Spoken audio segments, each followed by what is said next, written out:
لقبت بدود عضلة وتجولت بدراجتها النارية في شوارع العاصمة بغداد غير مبالية لتقاليد المجتمع الشرقي في العراق. عادت دانيا ذات 18 ربيعا من تركيا قبل مدة ليست بالبعيدة لتبدأ هوايتها بدراجات البطح المعروف عليها في العراق.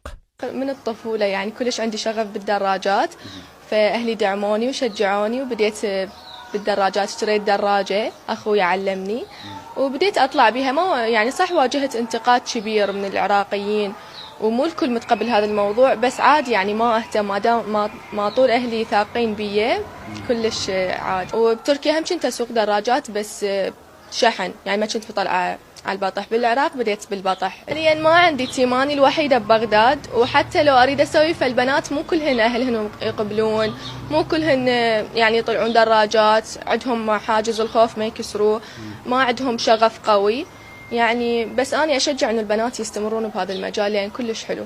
ذو دانيا ساندوا الأخيرة في اقتناء هذه الدراجات وتجولها في شوارع بغداد متحدين القيم والتقاليد.